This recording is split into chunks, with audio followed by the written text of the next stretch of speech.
around midnight on the Ishwardi route. A long-distance bus left the town at about 12 to 12:30 a.m. There were only 3 people on board: the narrator, who was a passenger, the driver, and the helper. The bus was supposed to make several stops, but that night, nobody boarded or got off at any stop. The bus continued driving through the night and eventually stopped in a deserted, eerie place the locals considered dangerous. There were 2 figures standing there, tall, broad-shouldered, dressed in white alkala cloth.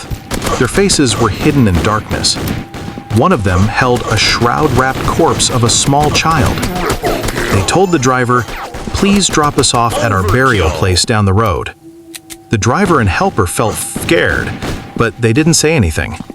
They got back on the bus, and suddenly a sweet, unusual fragrance spread through the vehicle. Since it was night, the lights were off. The driver felt that the bus had become really heavy. He tried to speed up, but the bus wouldn't move easily. Even though there was plenty of space, the 2 eerie figures squeezed into the very back seat. The 3 people left on the bus, the driver, the helper, and the passenger, felt as if they were glued to their seats, unable to move. Then, from the back, came a chilling sound of bones being gnawed. It dawned on all 3 of them that these were not normal humans. They were something else entirely.